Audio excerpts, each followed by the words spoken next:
The presenting sponsor of Moon Tower Soccer is FVF Law. To find out what makes FVF a different kind of injury law firm, you can visit fvf.law. Hello, friends, and thanks for listening to Moon Tower Soccer. Austin FC had a very busy week this last week, so we're going to talk through all of that. There's more news coming this week, which we are not going to talk about it because we decided to go ahead and record on Monday night, even though there is green smoke flowing in Twitter. There's so much news that we decided just to go ahead with this batch of news, and then if the news is big enough and we have time, we might do a second show this week. If it is not big enough or we don't have time, y'all just have to wait until next Tuesday to listen to us talk about it. But in any case, my name is Landon Cottom, and I'm joined, as always, by Mr. Jeremiah Bentley. Hey, everybody. I'm Jeremiah Bentley. I believe you said either on Twitter or on Slack, the problem is there's always tomorrow. And yeah, tomorrow people are has like, more news. Y'all should, when are y'all going to learn? You should just start recording on Tuesdays. And they would just they would just announce it on Wednesday then. And so, yeah, I don't think there's anything we can do about it, but such is life. Yeah. So do we want to apologize to a Carol G?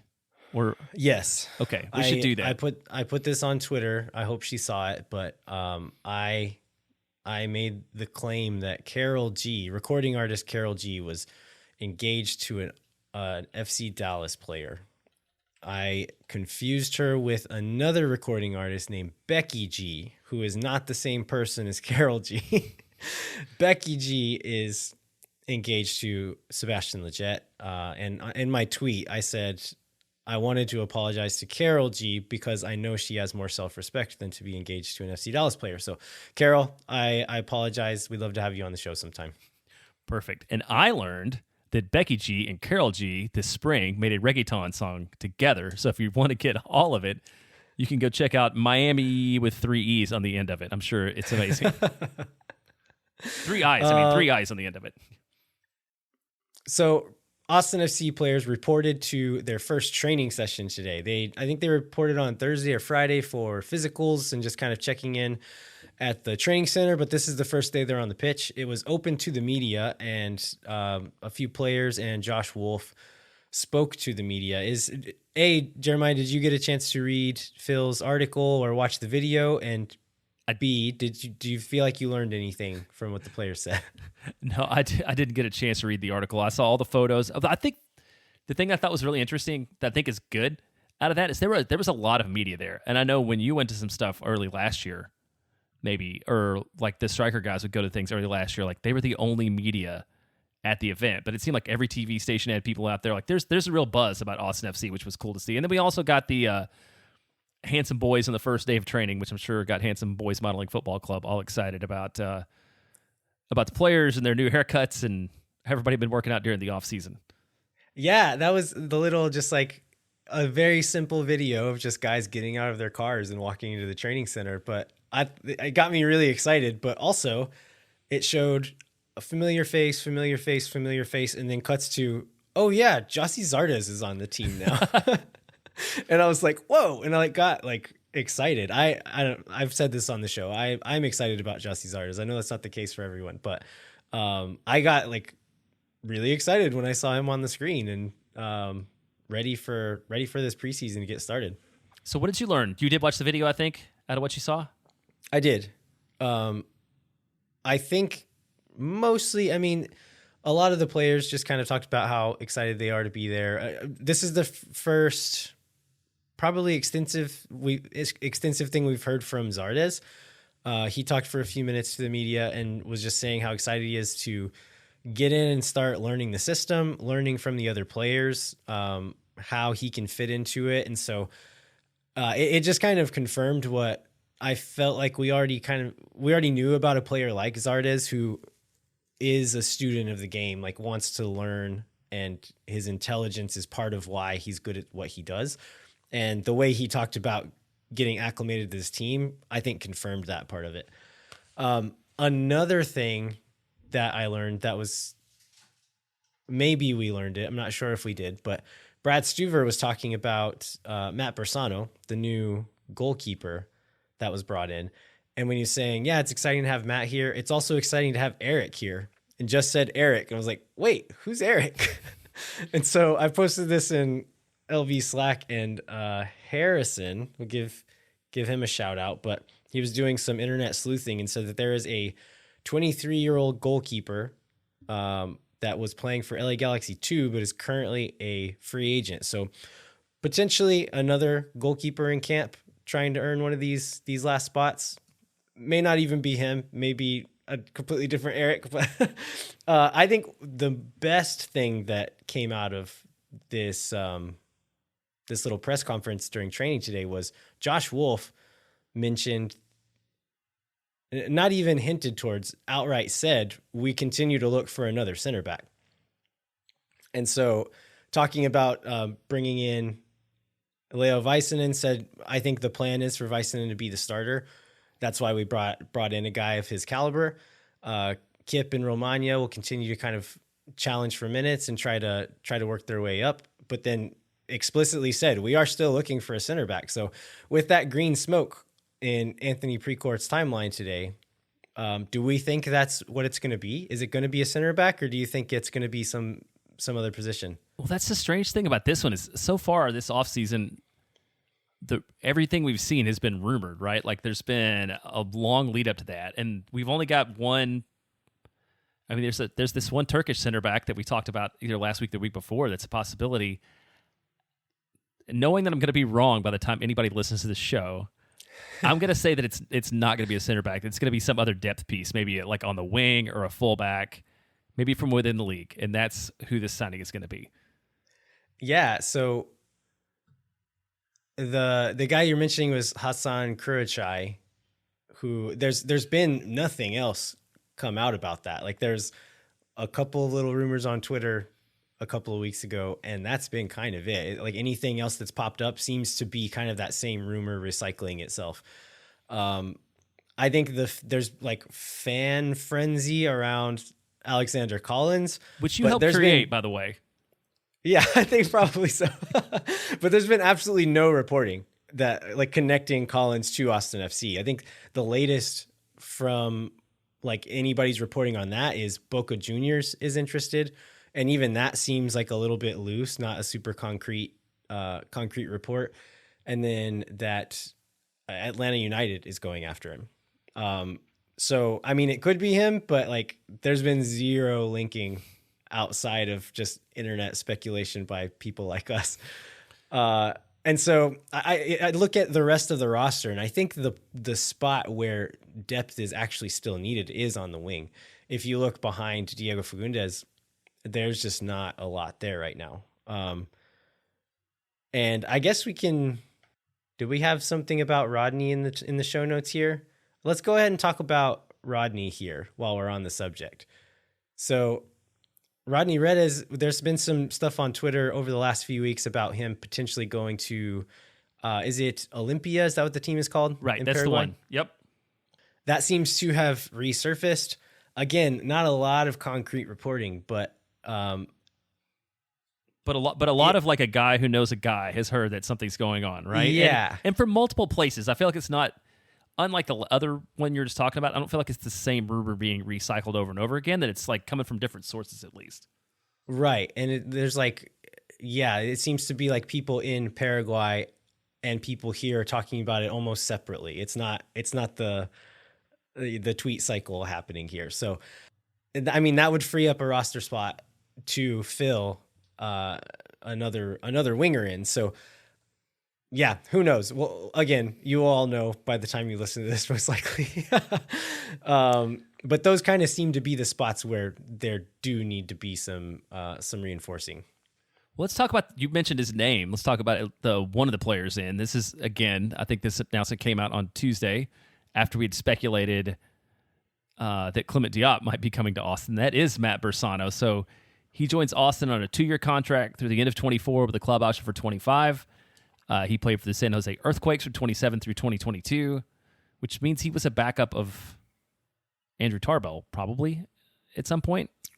I think from reading through that year, it seemed like they were kind of challenging for the same spot at various times. Gotcha.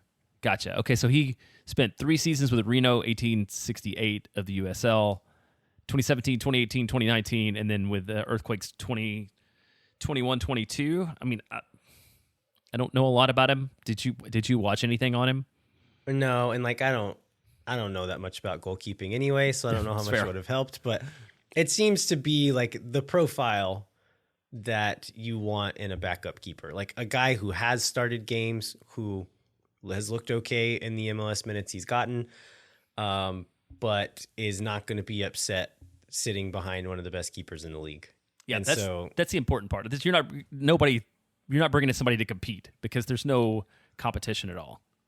Right. So we were speculating about Clement Diop last week. Even though it was not Diop that got signed, it is a very similar profile. I think they're both really close to the same age. Bersano's 30.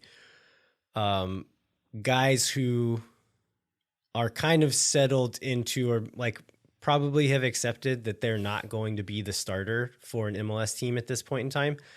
And so will be not going to have an attitude about it. They're going to come in and know that they're number 2, will try to get the minutes that they can, and God forbid something happens to Stuver, that he'll be there ready to step in and get those minutes. But it's the kind of guy you want for your number 2 keeper.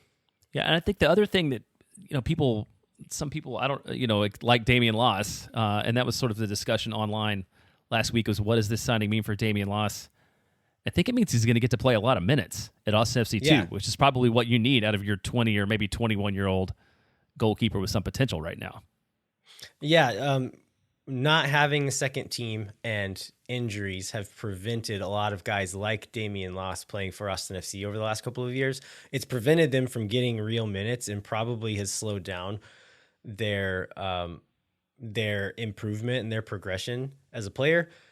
This is going to be a chance for Damian Loss. Will very likely get a bunch of minutes, whether he's playing for Austin 2 or playing somewhere else. Like, he's going to get a lot of minutes, which, yeah, that's what a young goalkeeper needs. All right, and then the other official signing, I don't know how much more we need to go into this other than the details of it, but Leo Vaisanen officially came to town last week. This is a 4-year contract to the end of 2026 with an option for 27. It's important to remember that he is a young guy, which is why you can do a deal like that. Spent the last 3 years with Elfsborg in Sweden.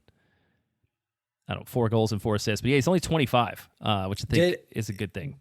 Was that the contract length actually reported anywhere, or is this the only place we saw it from, like an Instagram post from his agent? No, I got that off it's off the Austin FC press release. Oh, was it on there? Yeah. Okay. Yeah. I missed that. Yeah, again, he's 25, so that's a good length deal. It also, another thing that does is giving a longer contract, because the transfer fee counts towards the salary budget. It's amortized throughout the length of the contract. So a longer contract means a smaller cap hit per year. And so it'll also help out with that because we had to pay that transfer fee for him. We kind of said who he is. He's a tall center back, good on the ball. I think that's kind of where we left it. So kind of going through the things we knew, and then after watching some more film on him a year later, because most of the film that I had watched was from years prior, and nothing from this last season. And so having watched some games from him this season, we already knew he's very comfortable on the ball. New things that I wanted to kind of double check or confirm is looking at his size. I think we were all afraid that maybe he's going to be too slow to be paired with Julio Cascante. After watching some more film on him, he's not a slow guy. Like for his size, he actually moves really well. And I think there seem to be 2 guys playing next to him in various games. I think he's the more mobile of Elfsborg's center backs, regardless of who else is on the field with him. And so he's actually able to defend in open space. Like, I know there's a lot of times when Julio would get pulled out into open space and would just pull a guy down, just be like, I can't do this. Or if he was like out in open area trying to track a guy or mark someone, he would essentially just run in a straight line and hope for reinforcements to come. Vaisanen is not that player. He will actually go after guys and properly defend in open space 1v1, and is pretty good at it. And so he also seems like a really confident player. He's brave with the ball and defensively. And so he takes a lot of risks that I think a lot of players wouldn't even try to. And it's not because he's stupid, it's because he backs himself. And so I think we talk about like Kip Keller maybe doing things sometimes because he doesn't know any better. Vaisanen seems to me a little bit more that it's like he's just very confident, and he believes that he's going to win that ball, or he believes he's going to pull off this pass, or believes he can take a touch around this pressing forward. I'm guessing this season that's going to cause him to have a few blunders that maybe get punished for them. But it's because he plays boldly, and I think that's a thing that Josh Wolf will like about him, and hopefully he creates more than he gives up. But it seems like it is very much going to be one of those guys. The last thing is his long passing. I think that's the thing I noticed last year when watching film on him. And it's not just that he's like a pretty good long passer, which he is, but he seems to have just like this instinct to play balls like that. I don't know if you think this or not, but it feels like to me that a lot of Austin players, when they play a long ball, it's like very slow, and it's that they had to think about it for a long time and looked for 4 short passes before they ever thought about playing it long. And by the time it's happening, it's kind of telegraphed and everybody knows where it's going. Vaisanen is very much the guy, like somebody will play him the ball. He takes one touch, is able to look up very quickly and just ping it across the field without really even like pondering it too much, and can catch a defense off guard, can spring a player into some open space before the defense has the time to adjust to it. And so I think he brings a skill set that Austin FC has never had anywhere on the field, whether it be at a midfielder or on the back line. So I guess we won't know this without until we find out what comes out of the rest of the offseason. But do you see him starting alongside Julio or replacing Julio? Like, are they different enough players that you put them both on the field at the same time? Yeah, I think so. I do not think he is less mobile than Ruben Gabrielsen. So I after watching this second round of video on him, I feel confident having those two guys on the field right now. If those are the only two center backs, if like we're going into the season with this current center back with the group we have, yeah, stable. If we bring in someone else, then Julio might be fighting to keep his spot anyway. But at the moment, the starters are going to be Vaisanen and Cascante. Yeah, and a little quirk on this in terms of needing depth is Vaisanen has made 23 appearances for this Finnish senior men's national team, including quite a few like in recent years. So it's probably our first like full national team player that's not going to be available to international windows. So we're going to need the kind of depth that Austin hasn't had to worry about in the past too. Yeah, absolutely. And MLS has gotten better about pausing play during international windows, but they still don't do it during all of them, or not for the full window. And so if he continues to get called up to the Finnish national team, we will be missing him. And so, yeah, we're going to need some other guys to step up. And then we officially got the news that Ruben Gabrielsen was out. I think, that was long rumored. We kind of expected that there was something going on other than just not liking the heat. And so I think it was actually a quote that Ruben put it was in the press release when he went out. Though it's difficult to say goodbye to Austin FC, as a parent of a child who requires special care, returning to Lillestrøm in Norway is what's best for me and my family at this time. I'll always have fantastic memories and friendships from the year I spent in Austin, and want to thank the fan base for their incredible support. So I think it tells the story about what else was going on other than just a guy who came in for a year and then decided he wanted to leave, even though he was under contract. Yeah, and so we did not get any information about whether or not Austin received any kind of transfer fee for him or not. Did they say? It didn't say anything in the press release about like termination of contract or anything like that. It just said he's going to Lillestrøm. He just said he's going to Lillestrøm. Right. No, there was definitely not anything about termination of the contract, the mutual, termination. So I think it was just a transfer, but like nothing about whether money changed hands or anything like that. Yeah. Yeah, so like it's again, I think we kind of speculated on this that regardless, it seemed like the club was just kind of doing a player solid, and um, it's it's not ideal from like a budget space perspective, because if you receive a transfer fee for Ruben and then you can use some of that money on Vaisanen, that works out a little better. But I think we can hope that the good karma will help Austin out in recruiting players in the future. Yeah, and I wanted to touch on that a little bit, on the good karma and the recruiting players thing, because I did see this thread of people, at least on Twitter, who are like, oh, well, Austin shouldn't just let this player walk away. You know, that walk away because he doesn't want to play, and that's just going to give Austin as a reputation as a place that lets players walk all over him. But I feel like this is a very unique situation, and that on the aggregate, this is good for the club to have a reputation as a place where people want to play if they recognize situations like this one that are fairly unique and like allow that to happen and work with a player on it. Yeah, and like I think especially the kind of culture that Austin has tried to cultivate around this team so far, I think it behooves them more than trying to be like hard-nosed businessmen. Because if you're like a big-time transferring team, that's kind of your business is ingoing and outgoing transfers. That's your bread and butter. Like maybe playing a little more hardball does help you a little more, but most MLS teams are not that at the moment. And so, yeah, I think you're right. I think like the player surveys that went out at the end of last season, players want to play at Austin. Players want to play for Josh Wolf. Players want to play at Q2 Stadium. And I think things like this will only help that. Well, we had one more player out I think we were interested in seeing, and that was Tomas Pochettino. Austin had a very, very short press release. I think it was 1 sentence long, that announced today the club had reached an agreement with Brazilian side Fortaleza for the transfer of Tomas Pochettino out. What do we... A very important word in that sentence, though. The word transfer? Transfer. Yes. Yes.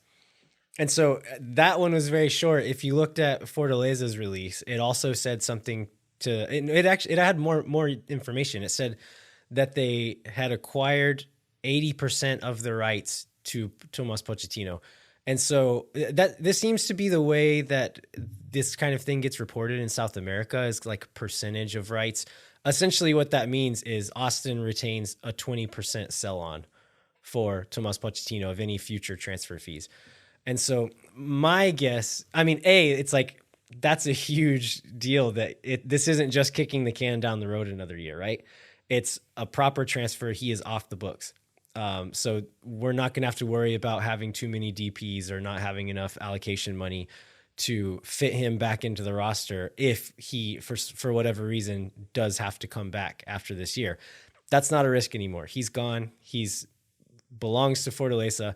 The fact that we retain that 20% sell on, it makes me think that probably this transfer fee was really low. Right. And the speculation basically that there might be some future value out of it. Yeah. And so, yeah, we're just saying like, take him, give us a little bit of money. And then if he does kill it and you sell him again, we want a little bit of that too. And we'll call that good. Yeah. But I guess wish that guy the best of luck. It obviously didn't work out in Austin. Didn't work out in River either. Hopefully he can get things right. Because I did go back and read a lot of the stuff that people wrote about him when he was originally signed to Austin. I mean, there was a lot of excitement about it, right? Originally. And he had a ton of potential and just never realized it. So maybe he can get right with the world in Brazil. Well, so let's talk maybe through where we're at right now, just roster-wise, with all these moves having been made. So we've got 18 of 20 senior roster spots filled. And on the supplemental, assuming that CJ Fodre signs, which I think is a fairly safe assumption, like that is also, 9 of those 10 spots full. So there's not a lot of supplemental spots left. There's a couple senior spots left. What would you like to see Austin do with those spots? I think I already mentioned earlier that I want to see a winger. And I like with those 2 spots, I think you could say like, even if Rodney doesn't leave, there is still room to put another winger on this roster. I think I don't know that we're sacrificing a lot by using it on a winger as opposed to somewhere else. Again, center back, I'd like to see that, and then also, I don't know. Do you think like a fullback maybe? Like, I think it depends. So much depends on like, is Charlie Asensio part of the plans for this year, or is he going to go out on loan again? I think that's a big question. Is if they believe in him to actually contribute to this team this year, then maybe we don't need another fullback. But if they don't see him contributing, then it almost feels like we should have someone else in. Right, because you got Hector, right, still is your fourth fullback at that point, correct? Yeah. And so that's putting a lot on a lot of people, and that's the loans are still a possibility. So even if we do add 2 senior roster players and fill the lineup up, fill the roster up, there still will be people who go out probably in positions to fill in. I don't know the answer to this. Maybe this gets back into I know you want to go back into the SuperDraft a little bit, but can Austin FC loan players to Austin FC too, or can they only loan to the USL? I don't think they can loan them. I don't think they can either. I don't think know so. that for a fact, but I don't think they can. Because that seems like that would be a way to like game the entire roster rules if you could loan players down from your first club to your second club. So yeah, imagine.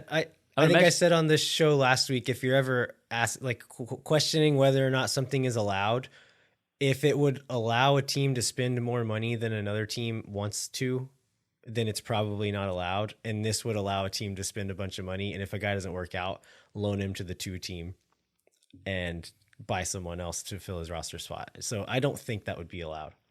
Okay. Yeah. I didn't think so either, that's a good reason to still maintain relationships with like USL clubs and have the ability to move players back and forth to USLs. Maybe you give up that being able to see the player in training every day, but it frees up a roster spot.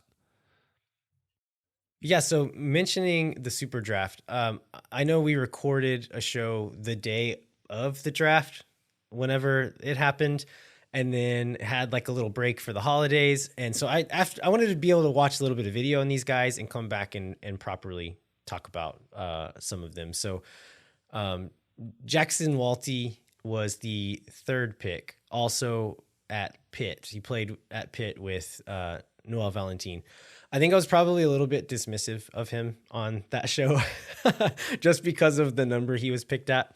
After researching him a little bit more, I would really like for this guy to succeed. He moved all over the world for his dad's job as a kid. I think he lived in India, Brazil, Japan, and then finally settled in Switzerland and lived there for 10 years. So he speaks French, another one of like the influx of French speakers on the team over this offseason. He was not getting noticed by pro academies in Switzerland, and so he decided to come back to the U.S. and go to Montverde Academy in Florida, which is it's technically a high school, but they played, either did or maybe still do play like semi-pro soccer against professional teams, and they produce a ton of college soccer talent. And so he went there, was still not getting a lot of attention from colleges, but his teammate, Edward Kiza, who was taken really high in the draft last year was at Pitt and vouched for him at Pitt. And so it seems like he got a chance to walk on at Pitt just because he's a strong leader and just like a good dude. And Kiza told the coach, like, yeah, this guy's solid. You should take a look at him. So he got to walk on, ended up becoming the captain of the team and setting a record for career minutes played at Pitt. And so teammates seem to really love him and respect him. And so I don't have any hopes of him signing for the first team, but I think it would be cool if he could sign for that second team and kind of become that leader. Like, I know Austin has brought in strong leaders to form the first team around. I feel like he could be a guy that could be that, like, fill that role for the Austin FC 2 team. Salvatore Mazzaferro, the 4th pick.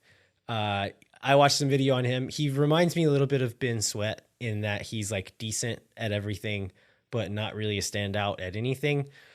My instinct would say like maybe he'll get a chance at the Austin FC 2 team, but if nothing changes from where we're at now, Austin actually has depth at left back. So if Charlie Asensio ends up playing some minutes on that team, then I think he would be the favorite to start. And then former academy player Anthony Gonzalez, who has gotten national team call-ups and was in the MLS Academy All-Star game last year, he is also a left back. And so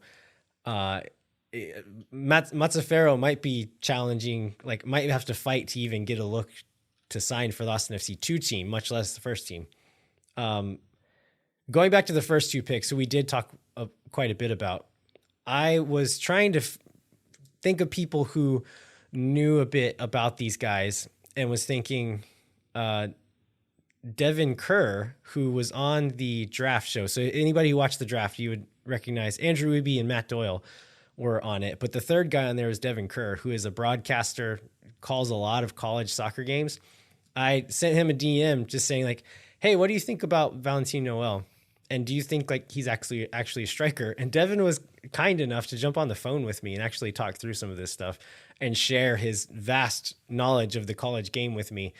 But in short, like he was telling me the things that Noel is good at and the things that he's probably not good enough at to be a 9 in MLS. And so I think probably his skill set lends most to playing kind of how Driussi does for Austin FC. Most of Valentin Noel's playmaking comes from those spaces where Driussi likes to gravitate towards. And Noel's probably not big enough, probably not fast enough to be just like an out-and-out number 9. And so one of Devin's doubts was like if because he hasn't really played centrally that much, like if he would be able to handle the defensive responsibilities and all of that. So Valentin Noel is going to be an interesting one to see if he ends up getting a spot on this team. Another thing that Devin told me about, like I was asking about, was kind of the relationship between this Austin FC 2 team, the first team, USL and college, and kind of where these things all fit together in the landscape. And I think this was the most interesting part of the conversation, is that USL is still a higher level of soccer than MLS Next Pro. And so there may be players who come out of college and are not ready for the first team, but are maybe too good for the Next Pro team. And so a guy like Fodre, Devin didn't say this outright, but a guy like Fodre could fall into that category where he's going to get that contract because he's Generation Adidas, but instead of playing him on the MLS Next Pro team, maybe he gets a loan to USL. Maybe he goes back to the Loyal. He already has connections there. Like, so I was kind of, I think we had been talking about this, is like, they don't make the first team, they'll be on the second team. And I don't, like, Devin made it seem like I don't think that it's going to be so straightforward like that. Like, some of these guys may end up in USL instead of the Austin FC 2 team. So all that being said, I have no idea what's going to happen with these guys. Yeah, I think everybody just probably draws the tie to like baseball, because that's the league that has the most developed minor league system, right? And yeah. And it's like but there's no competition, right? Like, so if you look at MLS Next Pro is AAA, like there's independent leagues and stuff that are nothing like the same level of that. So that's probably where people get hung up in terms of not really understanding where USL fits in the scheme of things, and how somebody might compete and sort of move up and down the pyramid. Anything else on the Super Draft before we take a break? No, let's take a break. We kind of went through the player additions and departures, and Austin had a very, very busy week news-wise outside of that. So I think after the break, we will get into everything else that happened. When no one is around.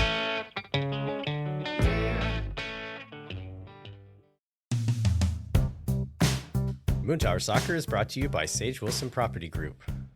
If you or someone you know are in need of Sage real estate advice in Austin, talk to our friends at Sage Wilson Property Group.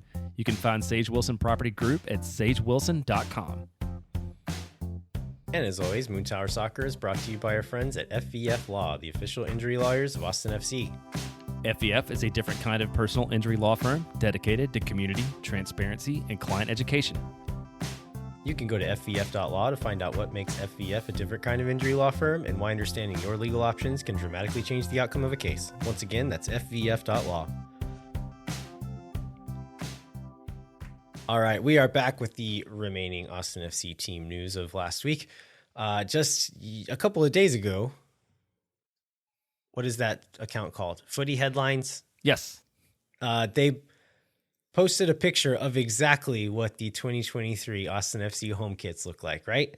Yeah, exactly. Exactly what they would look like as imagined by the False Nine, which is, if you know anything about the False Nine, is not at all what the Austin FC kit was going to look like. Yeah, so the False Nine Twitter account posted that they had seen the kit and then went on like in that thread to say, like, give like a few hints about what it looked like. And Footy Headlines took that, and I was thinking like, okay, they saw that and then like reached out to the False Nine, talked to them, got a description of it, and made this mock-up, which seems to not be the case at all, right? It doesn't seem like they talked to anybody from the False Nine. No, I don't believe read so. that tweet thread and then got an old Barcelona kit and just made it green and black instead of red and blue. Right, exactly. And it was even what the Barcelona kit was a Nike kit, right? It was even the right brand.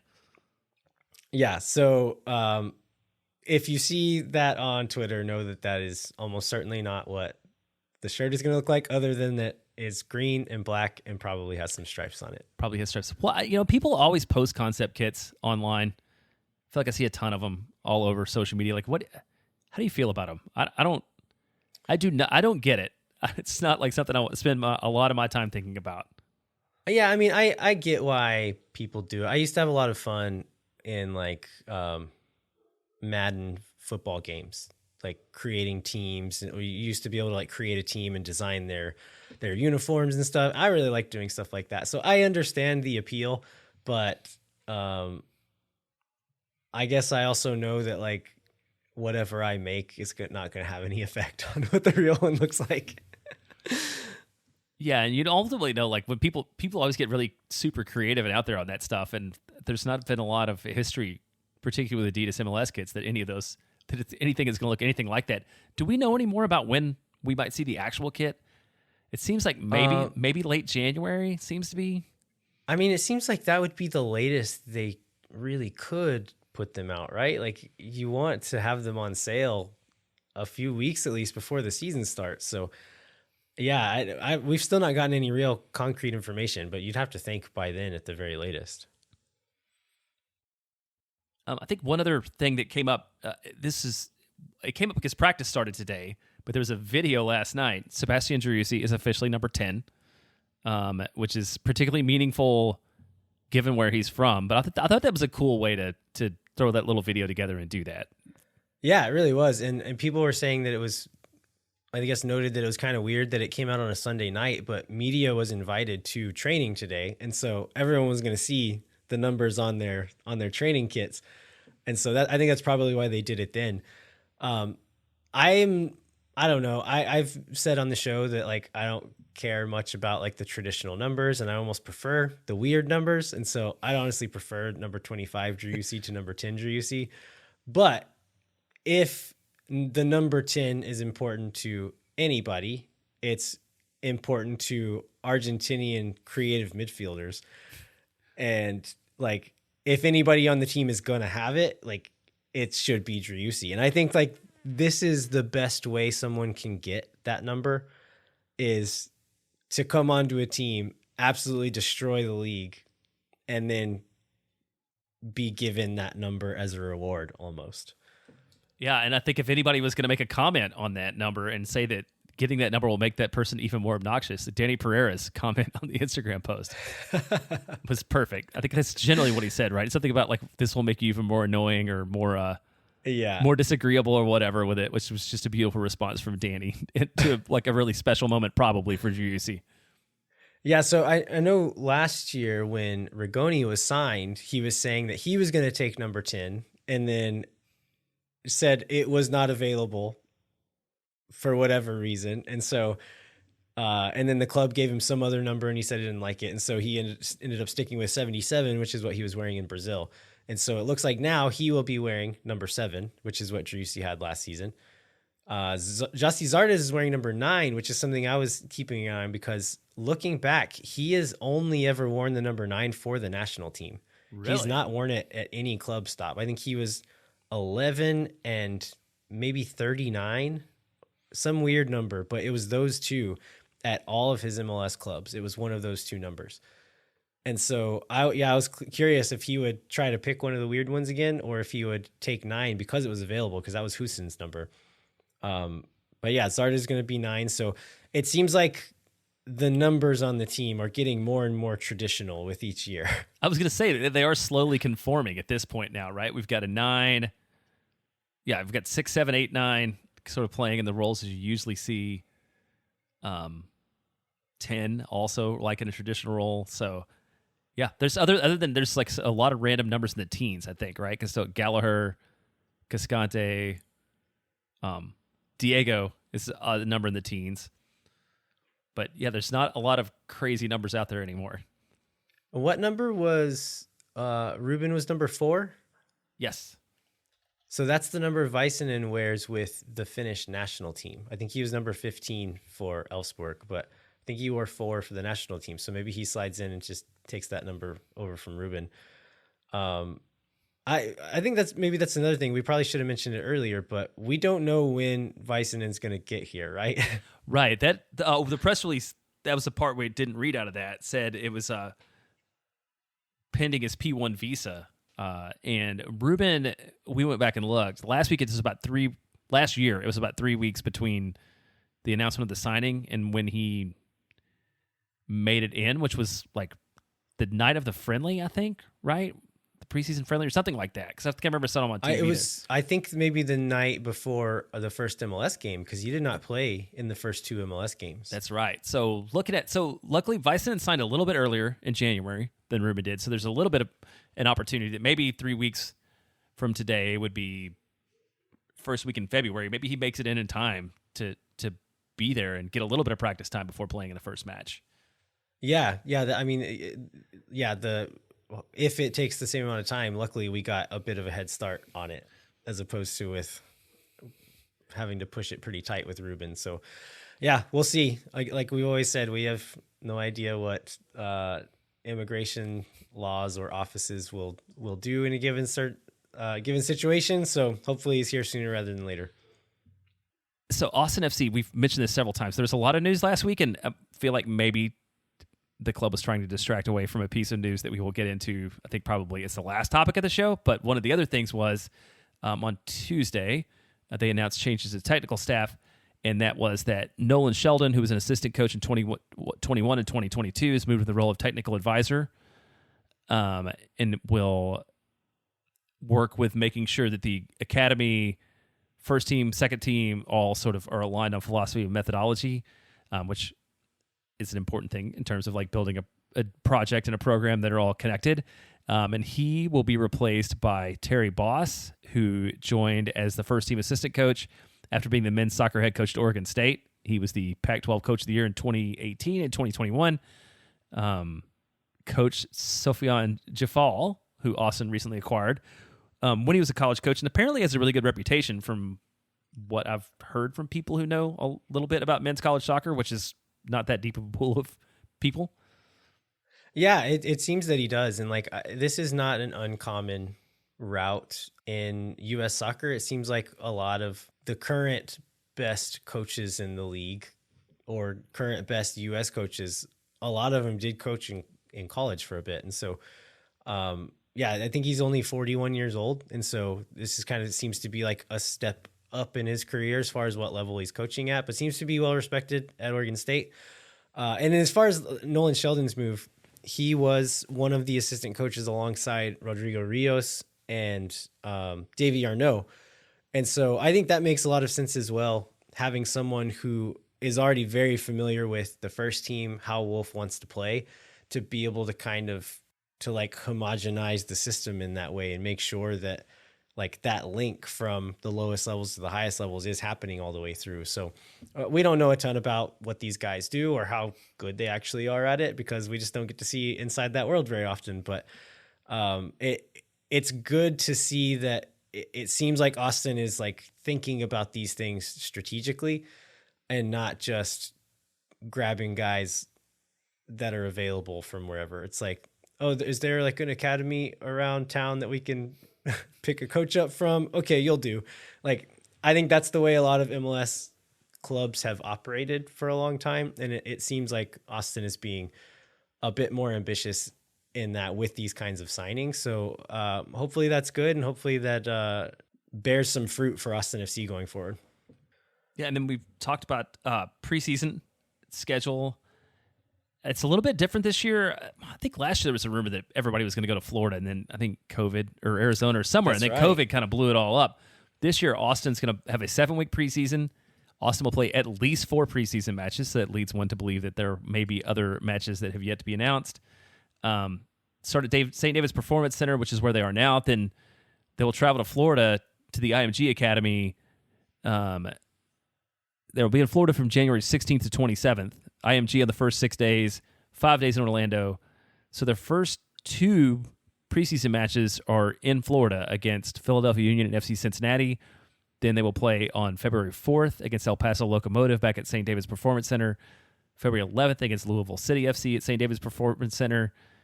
They are all closed doors. But what was your quote, Landon? Oh, our hill is taller than your door. There you go. So I believe there's already at least one Slack channel dedicated to people hanging out on the hill and watching preseason matches. Yeah, and I think as far as like other ones that could be added, I'm doing this from memory, so I could be wrong, but I feel like last year there was a friendly with the Fire and maybe with Toronto that were added on to the slate late on because those teams ended up coming to Austin and training in Austin for a while during the preseason. And so maybe something like that'll happen again where an MLS team gets pulled in, or maybe a few teams up north come down to train here or something like that. I'm not sure where all the teams are training, so maybe that's not even possible. But you would think any additional games would get added onto the back end of that. Yeah, and there's a 2-week gap between this Louisville City game and Austin FC's first regular season games, which leads one to believe that something's going to happen the next weekend. I don't know what. I think there was also, I think last year there was also like a game the day after a friendly where some of the guys who didn't get minutes in the real game, like I think we like went and played in Houston maybe, and then they came back and the next day the like essentially backup guys all got some minutes against a USL team or something like that. So maybe something like that as well. Yep. And then another announcement that we got was Austin FC2 has players. I believe Austin FC2 has 3 official players. These are the first 3 folks that have been signed to MLS Next Pro contracts. Is that right? That's right. And I tried to watch a little bit of video on some of these guys, but don't know a ton about them. Don't know how good they're going to fit in. But Jake Torre was one that we had talked about. There's some rumors floating around about him a few weeks ago. I think one thing that we kind of speculated that ended up being true is they didn't announce him as a fullback. And so he was a winger for I guess all of his career. In the last few games he played for young PSV, he was playing right back, and that's how they announced him in this one. So it does look like that's where they're going to look at him. Bobosi Biaruwanga is one of the other players. He is, I think, probably like an attacking midfielder from what I saw, video I saw of him. He's from Uganda, is that right? He's from Uganda. He's 21, and in 2021, he won the Male Player of the Year award for the country and has 11 appearances for the Ugandan senior men's national team. So he's a full international too, which is, I don't know. It's cool. I don't know what it means exactly. And he plays for Vipers SC, which is also a cool name for a team. Yeah. And the other one is David Rodriguez, who was in the FC Dallas system playing for North Texas SC in USL and then USL League One, sorry. And then was playing in Mexico with Atletico San Luis. It didn't seem like he was getting a lot of time there. And so, again, like, who knows what this guy's going to look like. But with all 3 of these guys, I think one thing that maybe it says is, like, they're going to like they're taking the competition of this MLS Next Pro team seriously, because they could have just brought up a bunch of academy players or brought in like out of contract USL guys or whatever. Like it feels like they could have been a little more lazy with filling this second team, and the fact that they're bringing in guys from other countries that are already playing as professionals. Like it seems like they are going to, like academy kids are gonna have to fight for their spots on this team, and they're gonna really try to make this team competitive and bring in guys who have a chance of at some point playing for the first team. Yeah, these guys are 21, 21, and 20, so there's definitely the potential to develop. So the quote in here is from, about the signings is from Austin FC Director of Player Personnel, Sean Rubio. And I feel like we say Sean Rubio's name a lot on this show, or we talk about it a lot, but like, do you think everybody like even knows who Sean is, or like what his role in the club is? Like, I feel like it's worth spending a little bit of time on. I think it's worth saying again. So I think you just said his title. What is it again? Director of Player Personnel.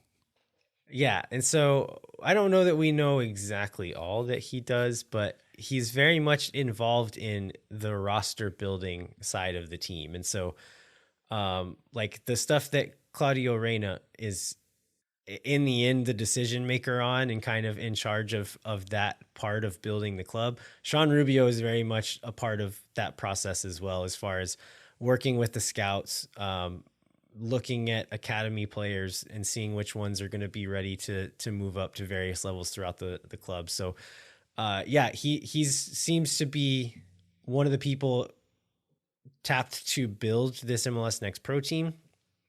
And it looks like they're searching far and wide to fill this team, which is pretty cool to see. Yeah, and then we talked about the academy players just earlier a little bit too, and like where they might fit. So we had another announcement. So Micah Burton, Irvin Torres, sort of regular call-ups to youth national teams, I think, along with Gavin Wolf, were called up to the U.S. men's youth national teams on January 4th, on Wednesday of last week. So I think we've talked about Micah and Irvin a lot. We haven't talked about Gavin a ton. I know you've seen him play some. I remember you saying he was huge for his age, and that's really the thing I remember the most about him. Did you want to say anything else about any of those players? Not much. It just surprised me whenever I was like, wait, which one is Wolf kid? I know he's on this team. And then, because just thinking, okay, Tyler Wolf is like a striker / winger. Owen Wolf is box-to-box midfielder. And then looking for like a kid. And then Josh Wolf was a striker. And you know how those guys are built. They're all similarly built, like athletic, like not super big, but like smaller, like quick athletic guys. And then looking out in the field and like, wait, that's the Wolf? And he's like one of the biggest kids on the team, huge center back, but good with the ball. I think I've mentioned this on the show a few times, but the game I was at, he scored a banger free kick. Like, it's so like set piece specialist center back Gavin Wolf. But yeah, hopefully he continues to get call-ins, but it's great to see more and more Austin kids get called in every time there's a national team camp. Yeah, so it's up to 7 now players that have gotten national team call-up. So it's they seem to be developing a lot of depth throughout the academy. It's good to see it's not like just one or two guys. All right, so I think you referenced this a bit earlier, but there was some, I guess, mostly national team focused drama, but included Austin FC sporting director Claudio Reyna. Yes, there was. And I was trying to explain this story to my wife, and like I eventually had to just like draw a picture of all the people involved. So where does one even begin? I think we should start with the statement by Greg Berhalter, because it kind of came out of nowhere, right? It goes back even further. I guess in December 11th, there was a statement leaked from I don't even know what this event was. It was supposed to be like behind closed doors, where Greg Berhalter was at this event speaking to some people. It was a leadership conference. And it comes out from that conference saying that like he was talking about how he had to deal with a player who had an attitude problem, and they told him that like considered sending him home. He ended up apologizing to his teammates. Very clearly talking about Gio Reyna in this circumstance. And it was a thing that like he probably shouldn't have been saying to anybody anywhere, even if he did believe it was off, quote unquote, off the record. It was a place where a lot of people you don't know were listening to you talking about a very high profile thing. Like, it's going to get out, and it did get out. And so this started a lot of drama just within the national team anyway. Then last week, Greg Berhalter puts out a statement saying that, how should we sum this up? It was essentially saying that somebody was trying to blackmail him based on something that had happened in his past. And it was an instance of like domestic violence, more or less. It was when he was 18 years old, kicked his then girlfriend, eventually became wife, in an argument at a bar. And this is all, again, just out of the blue, a statement. And then, well, U.S. Soccer came out with a statement too that same day that said something. People from outside the organization were trying to get to people from inside the organization about this blackmail thing. But yeah, it was super weird. And then the conspiracy theories started saying that, well, maybe it was the Reynas, like, getting back for what Greg said about Gio. And then a story came out in The Athletic, and that's exactly what it was. Yeah. And so, I mean, like, we're not doing a great job of explaining this whole thing, which it's a hard thing to explain. But I think putting it in an Austin FC lens, I think a lot of people here wanted to know, like, what does this mean for Austin FC and Claudio Reyna? Like, is he going to get fired? Do we need to find a new sporting director? What does it mean? And I think when looking at the initial claims by Greg Berhalter, it seemed like a really serious thing that, like, Claudio was trying to blackmail Greg Berhalter, right? It's like, yeah, the way it was presented. Maybe Reyna's going to lose his job here. And I think as more information comes out, the statement specifically from Danielle Reyna, his wife and Gio's mother, it definitely downplayed it, made it seem less like blackmailed. It's probably, I think the truth is probably somewhere in between those two stories. As far as Claudio Reyna's future with the team, I think where it's probably going to land, barring any new information coming out, it probably is going to end up where Claudio Reyna keeps his job, but it's a very embarrassing thing for he and his family to have come out, and they're going to have to live with that. And there's going to be maybe not repercussions in the sense of him being fired or anything like that, but they're going to be dealing with it for a while, probably. Right. And going way back, what make this super awkward is Claudio and Greg have been playing together since they were, 14 years old or something? Yeah. Through the national team. One of them was in the other one's wedding. Maybe they were both in each other's weddings. Maybe somebody's got, and then their wives both played college soccer together at North Carolina. So these are not just like two random families that happen to both have like national team connections.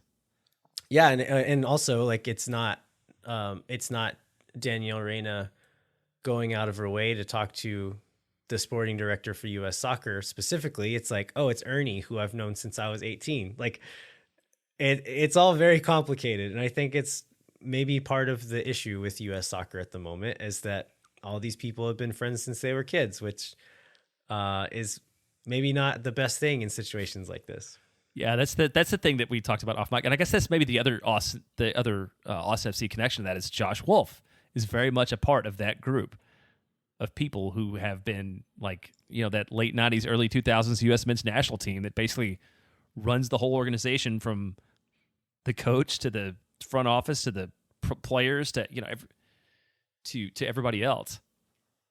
Yeah, you'd have to think about just like on a personal level, like where he, like what he feels about all of this. I'm sure it puts him in a really weird situation because he was very close with Greg Berhalter, of course. They worked side by side for several years, and now he's doing the same thing more or less with Claudio Reyna. And so I'm sure it's awkward on a personal level for him. But as far as like the professional side of it, like, again, like I said, there may be more information come out that we don't know about that makes it look even worse for the Reynas. But at the moment, it seems like it makes them look bad. It's embarrassing, but I don't know if what we know right now is likely to get him fired. Yeah, I would agree. I would be very surprised about that. And and there is an investigation by U.S. Soccer. Who knows if or when we'll ever see the final report or what's in it. But I think you're right. Given the information we have right now, like it doesn't seem like there's a lot that Claudio should be worried about. All right. Anything else, Jeremiah? No, I think we ended up with the weirdest story of the week. So I think let's wait. I guess are you going to the game today, or I guess the game tomorrow in recording time and today in release time? This is a thing I need to decide. Ashley's out of town. She's usually who I go to games with. You're unable to go to the game, right? And so if I'm going to go, I need to find someone to sit with or go sit by myself. I'm also, Ashley's out of town and I have the dog by myself. And so maybe I'll sit home. Who knows? But I'll be making this decision at some point on Tuesday, whether or not I buy a ticket and go to that game or not. Well, it should be. I think it'll be an interesting crowd because there's going to be a lot of people who don't normally go to Austin FC games, right? Like those clubs have international fan bases, and they've got a lot of fans here in Austin that are never going to show up to an MLS match. And I imagine people are traveling as well. I think the River fan group is saying there's like hundreds of them coming from all over the country, and then Rayados will be drawing people probably from other parts of Texas, if not other parts of the country as well. So yeah, looking at ticket prices, it seems like it's going to be well attended and probably one of the more exciting friendlies that's happened at Q2. So hopefully we'll hear about it or read about it or something. So all right, let's close it out. All right, before we wrap up, we'd like to remind you to rate, review, and subscribe wherever you get your podcasts. And come find us on Twitter. I'm at LVAhero87. Jeremiah is at jbentley_ATX. And then we're at Moon Tower Soccer on Twitter and Instagram. Sign up for the Patreon. And then we'd also encourage you to check out the Striker, where you can get a 30% discount using Moon Tower 22 with a capital M. Jeremiah, what should folks look out for there? Well, Phil West published an article on Monday, the 9th day. Austin FC embarks on the longest season in MLS history. And I think we've talked about all the competitions that Austin's going to be involved in. But Phil does a really good job of laying that out and laying out the way the club's preparing for it. So I would encourage everybody to check that article out. Yeah, I was thinking about that today. It's like it's going to be like a less intense year because there's not as many midweek games unless we go far in the Open Cup and unless we go far in Champions League and unless this happens. And there's a whole month that nobody's ever experienced. And then also it's going to happen for most of almost the whole year. And so I think it's going to be intense in different ways than the last couple of years have been, but still intense nonetheless.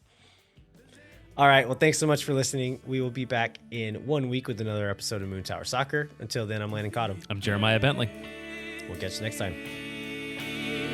When no one is around.